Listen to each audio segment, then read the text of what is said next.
Europe 1. Il est 8h12 sur Europe 1. Bonjour Olivier Véran. Bonjour. Porte-parole du gouvernement, merci d'être avec nous ce matin. Le président de la République, visiblement, s'inquiète du climat en France.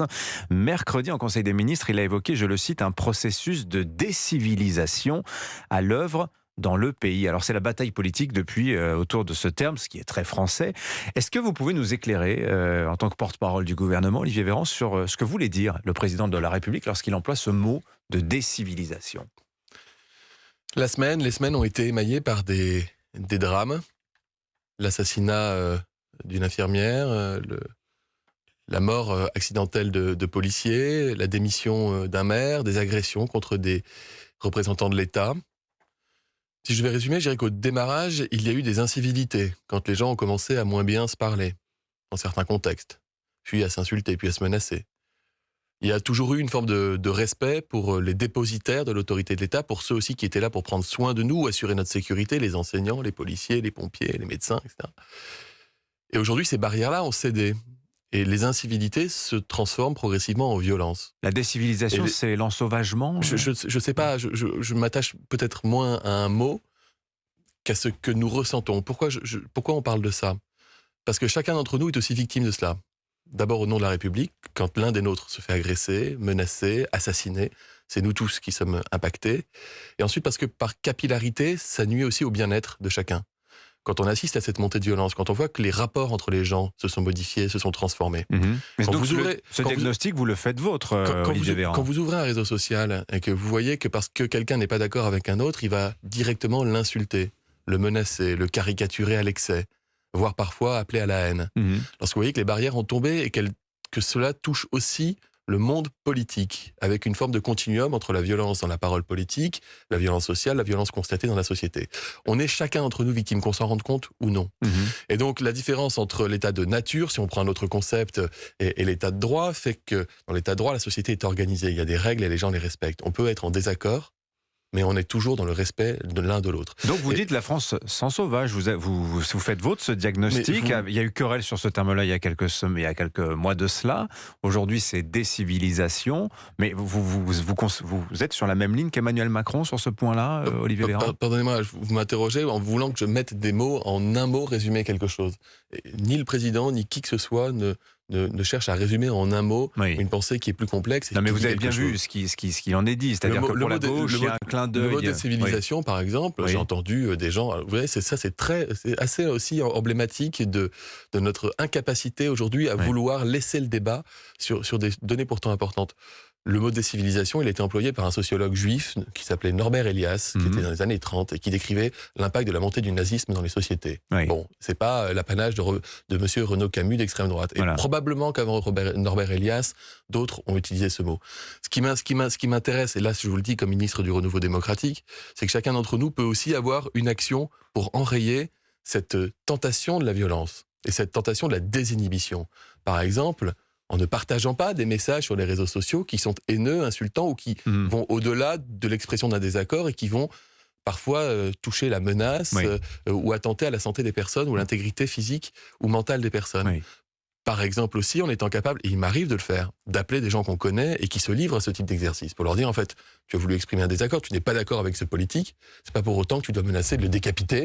Ou c'est pas pour autant que tu dois le menacer si jamais tu le croises dans la rue un jour parce que tout ça crée une pression, une tension. Et encore une fois, ne nions pas l'impact que ça a sur chacun d'entre nous. Mais vous balayez l'accusation qui est faite par la gauche de dire c'est un clin d'œil à l'extrême droite parce que c'était le titre d'un livre de Renaud Camus. Mais ce dont on est en train de parler là, excusez-moi. Mais quand en face Marine Le Pen dit c'est bien, mais c'est une prise de conscience peut-être un peu tardive. Que la France aujourd'hui, il y a une montée de la violence générale. Qu'est-ce que vous répondez à cela ? En fait, je crois que ce dont je suis en train de vous parler n'est pas un phénomène qui correspond à un parti politique ou qui correspond à une idée politique. Non, c'est un diagnostic sur l'état de la société. Et je crois, pardonnez-moi, que c'est plus important que l'exploitation politique que les uns et les autres voudraient en faire. Je ne cherche pas, en disant cela, justement à faire de l'exploitation politique. Non, mais c'est-à-dire que je cherche à faire un pas de côté. Le président aurait employé le mot d'ensauvagement, qui a été l'objet de tant de polémiques il y a quelque temps. Finalement, c'était la même chose, Olivier Véran. Mais moi, je ne me suis jamais inscrit dans les polémiques autour des mots, encore une fois. D'accord. Décrire le malheur du monde, comme disait l'autre, c'est quelque chose qui est absolument essentiel. Et qu'on soit capable de se dire, quelle société voulons-nous ? Moi, j'ai 2 enfants, de 9 et 12 ans. Je veux que mes enfants, ils puissent vivent dans une société dans laquelle ils puissent utiliser des outils numériques, où ils puissent aussi débattre les uns avec les autres dans la vraie vie, avec comme constante l'idée de se respecter. Bon. Et l'idée qu'avoir un désaccord est une chance avec quelqu'un. Et moi, je suis ravi de débattre politiquement avec des gens qui ne pensent pas comme moi. Alors, et peut-être d'ailleurs qu'ils ont raison, peut-être que j'ai tort, peut-être que je peux évoluer, ou peut-être que je vais les faire évoluer. Venons-en à La beauté l'action de la société, c'est de se construire dans le débat et l'échange. Voilà, pas dans l'invective, la haine, les petites phrases ou la surinterprétation de tout. Venons-en au concret. Olivier Véran et Emmanuel Macron étaient hier à l'hommage national rendu aux 3 policiers tués dimanche sur la route. La présidente de l'Assemblée nationale, Yaël Braun-Pivet, pense qu'il faut désormais se poser la question du zéro alcool au volant, zéro drogue, comme au Japon, dit-elle, où elle a vécu. Est-ce que ça fait partie des pistes suivies actuellement par le gouvernement ? Alors, le zéro de drogue au volant, me semble-t-il, pas vous dire de bêtises, mais je crois que c'est la règle. C'est-à-dire que si vous êtes attrapé et que vous avez consommé des stupéfiants au volant, vous ne pouvez pas conduire et que vous êtes sanctionné. Il y a une tolérance aujourd'hui. Non, pour la drogue, non.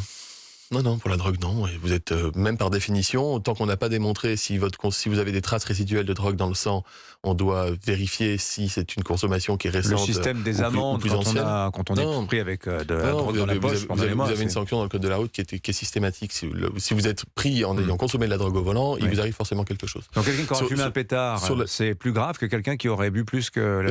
Sur l'alcool, ça dépend en fait quand vous avez consommé la drogue. Et c'est pour ça qu'il faut remonter à la date de prise de la consommation. Oui. Et si vous êtes sous emprise en réalité, c'est ça qui compte. Oui. Pour l'alcool, il y a une tolérance qui est à peu près 1 à 2 verres en fonction de votre corpulence, en fonction de quand vous les avez ingérés, et qui correspond au maintien de l'intégrité, qui est considéré comme le maintien de l'intégrité des fonctions d'équilibre. Après, si on doit faire évoluer la loi... Les gens connaissent ça, mais est-ce qu'il faut aller à la tolérance zéro aujourd'hui ? En fait, le truc, c'est qu'il y a des gens...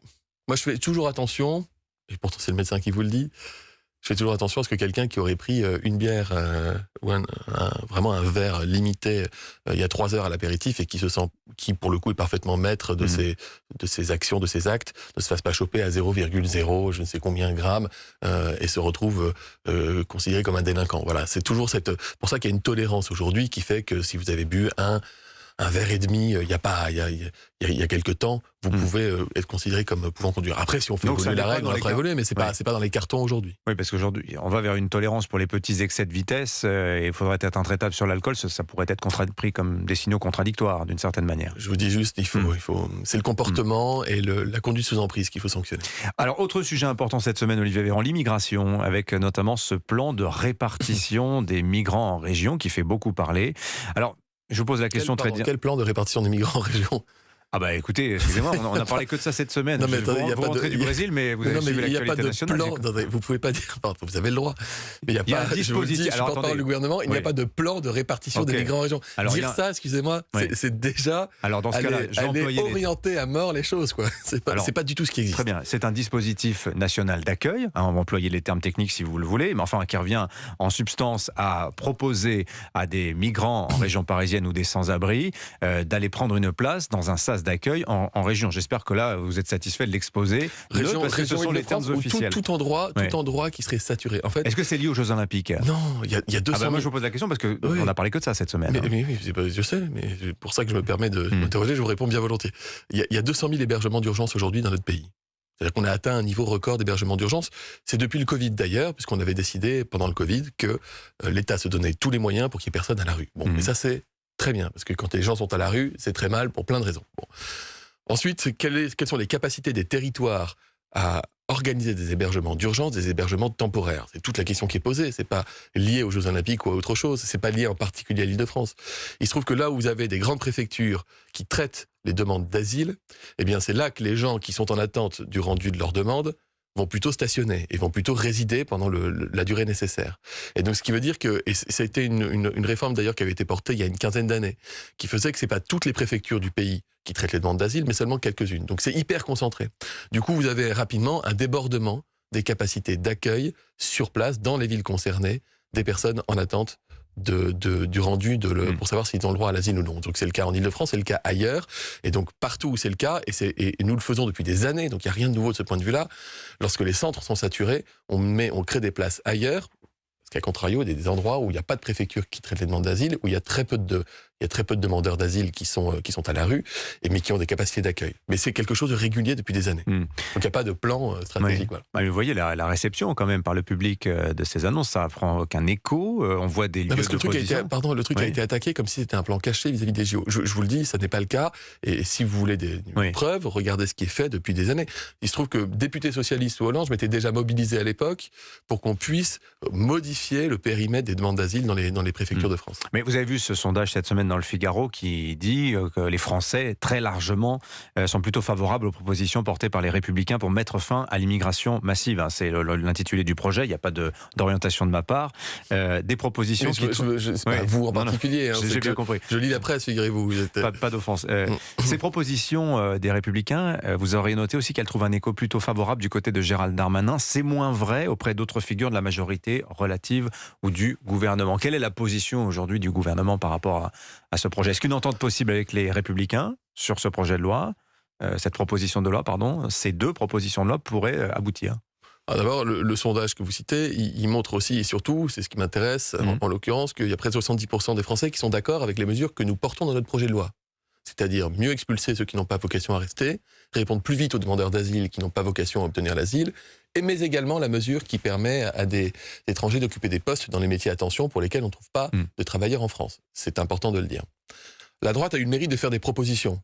J'ai pas entendu un ministre, ni Gérald Darmanin ou un autre, dire je suis d'accord avec ces propositions. Et pour cause, les Républicains, ils ont le mérite de faire des propositions, et je pense que c'est bien pour animer le débat qu'ils les fassent. Oui. On n'est pas d'accord avec beaucoup des propositions qu'ils font. Et de la même manière, le fait qu'ils mettent des lignes rouges, par exemple sur les travailleurs étrangers, ça ne me semble pas aller dans le sens de l'opinion. Mais ils ont le mérite de le faire. Moi, ce matin, j'ai envie de passer un appel. Je ne sais pas si je dirais un appel solennel, c'est un peu galvaudé, mais en tout cas un appel sérieux, pour que la gauche ne soit pas en dehors de ce débat.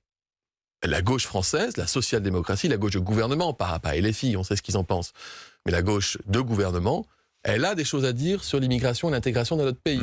Parce que l'électorat de gauche, dans notre pays, il attend des propositions aussi en la matière. Et certaines de ces propositions doivent aller vers une meilleure régulation de l'immigration et une meilleure organisation de l'intégration. Sur quel point vous souhaiteriez entendre la gauche? Mais par exemple, qu'est-ce qu'on dit du fait que le taux de chômage des étrangers dans notre pays, il est de 13%, c'est-à-dire presque le double du taux de chômage national. Et comment se fait-il qu'en France, le taux de chômage des étrangers soit en général plus élevé que le taux de chômage des étrangers ailleurs en Europe? Mais on le sait, c'est un exemple. On le sait pourquoi, Olivier Véran. Qu'est-ce que la gauche a à dire? Vous semblez dire qu'on ne sait pas pourquoi, mais on sait tout à fait. Le manque de qualification, le manque de maîtrise de la langue française, etc. Évidemment, c'est documenté, Olivier Véran. Donc, qu'a proposé nous disons ce que nous voulons faire. Nous continuons de renforcer les conditions d'acquisition de la nationalité, nous continuons de renforcer l'apprentissage du français, l'adhésion aux valeurs, etc. Que propose la gauche? Je suis sûr qu'elle a quelque chose à dire. Qu'a la gauche à dire au fait qu'il y a des départements français dans lesquels on a dépassé les 30% d'étrangers à l'échelle du département? C'est le cas de la Seine-Saint-Denis. Est-ce qu'on est capable d'accueillir dans de bonnes conditions 30% d'une population qui est d'origine étrangère? Ou est-ce qu'il ne faut pas procéder différemment? Donc, il faudrait que ce débat il puisse s'enrichir de ces apports et de ces propositions. Ensuite, appel donc lancé à la gauche sur ce point-là. Oui, parce qu'elle ne peut pas rester en dehors du coup. Enfin, franchement, ça n'existe pas. Et ailleurs en Europe, la gauche est capable de dire oui, on saisit le défi qu'est l'immigration et l'intégration et on propose de faire évoluer les règles. Après, la droite, elle a des propositions qui sont parfois intéressantes, mais qui sont parfois très dures. On ne va pas changer la Constitution à chaque fois qu'on doit faire une loi sur l'immigration. On ne va pas sortir des traités européens et internationaux sur ces questions migratoires. Enfin, moi, j'ai connu une droite républicaine qui était européenne, europhile, respectueuse des traités. Et dans ce cadre-là, on peut faire beaucoup de choses. D'ailleurs, il y a des pays autour de nous, je cite le Danemark notamment, qui ont été capables de faire beaucoup de choses sans sortir du cadre des traités. Oui, mais enfin, ils ont des opt-out. Ils respectent très largement les règles. Autre sujet, Olivier Véran, Mickaëlle Paty, la sœur de l'enseignant décapité, réclame une enquête parlementaire sur le dysfonctionnement de l'appareil d'État. Les éventuels dysfonctionnements qui, selon elle, ont concouru à la mort de son frère. Le Sénat va examiner sa proposition. Soutenez-vous la démarche de Mickaëlle Paty? Toute personne qui a besoin d'avoir des réponses doit les obtenir. Donc, si la sœur de Samuel Paty s'interroge et qu'elle n'a pas eu toutes les réponses pour comprendre, on ne peut pas comprendre pourquoi ou comment un drame comme celui-ci a pu intervenir, mais si elle a besoin d'obtenir des réponses en lien avec l'assassinat sordide de son frère, il faut qu'elle les obtienne d'une manière ou d'une autre. Ça ne veut pas dire forcément une commission d'enquête, c'est aux parlementaires de le décider, mais ça veut dire qu'il faut de toute façon, encore une fois, pouvoir l'éclairer et dire les choses telles que se sont déroulées. J'ai une dernière question. Vous êtes aussi, je ne l'ai pas dit, ministre du Renouveau démocratique. J'ai dit moi tout à l'heure. Oui, vous l'avez dit, mais je le signale à nouveau, puisque c'est à ce titre que vous êtes rendu au Brésil cette semaine pour comprendre les ressorts de l'extrême droite. Alors la question que je me suis posée, est-ce que c'est de l'action gouvernementale ou est-ce que c'est de l'action partisane? Est-ce qu'il n'y a pas un peu confusion des rôles dans ce voyage que vous avez entrepris cette semaine, Olivier Véran? Vous savez, quand on défend la démocratie, on défend les institutions. Et ce qui s'est passé au Brésil, qui est un pays qui a acquis la démocratie et qui a failli la perdre, c'est que lorsque l'extrême droite de Bolsonaro a été battue dans les urnes, elle a tenté de résister. Et il y a eu là des scènes d'invasion des bâtiments officiels à Brasilia, du Parlement, du Sénat, de la Cour suprême, avec presque des velléités de coup d'État. Et oui, en tant que ministre de la démocratie, un coup d'État en tant France? que ministre de la démocratie, il est de mon rôle d'aller pouvoir parler avec les acteurs politiques, institutionnels, associatifs, les ONG, qui pendant cette période ont eu un rôle déterminant pour maintenir la sauvegarde et sauvegarder la démocratie. Mais d'où vient le danger en France, Olivier Véran? Je vous dis que je regarde que en Amérique du Sud, au Brésil, l'extrême droite avait gagné le pouvoir par les élections, l'a perdu par les élections, mais n'a pas voulu le rendre. Et qu'il a fallu un système, encore une fois, sacrément solide pour que ça tienne. Mais je vous le redemande, c'est un rôle de ministre, ça, de faire cela, ou c'est le rôle d'un militant politique? Et je vous le redis, je suis ministre de la Renouveau démocratique, garant aussi des institutions et du fonctionnement. Je pense, vous savez, que l'émoi planétaire et l'émoi français, en tout cas d'une bonne partie des Français, de voir ces militants d'extrême droite tenter d'envahir des bâtiments officiels. Donc la menace vient de l'extrême droite en France, vous pensez? Et le même émoi que celui qu'il y a eu lorsqu'il y a eu l'invasion du Capitole. Est-ce que ça fait partie du champ démocratique? Je vous laisse, si vous considérez que ça n'est pas le cas, je vous propose qu'on en discute, parce que je serai intarissable sur le sujet. Merci Olivier Véran d'être venu nous voir sur Europe 1 ce matin. Le porte-parole du gouvernement était notre invité ce matin.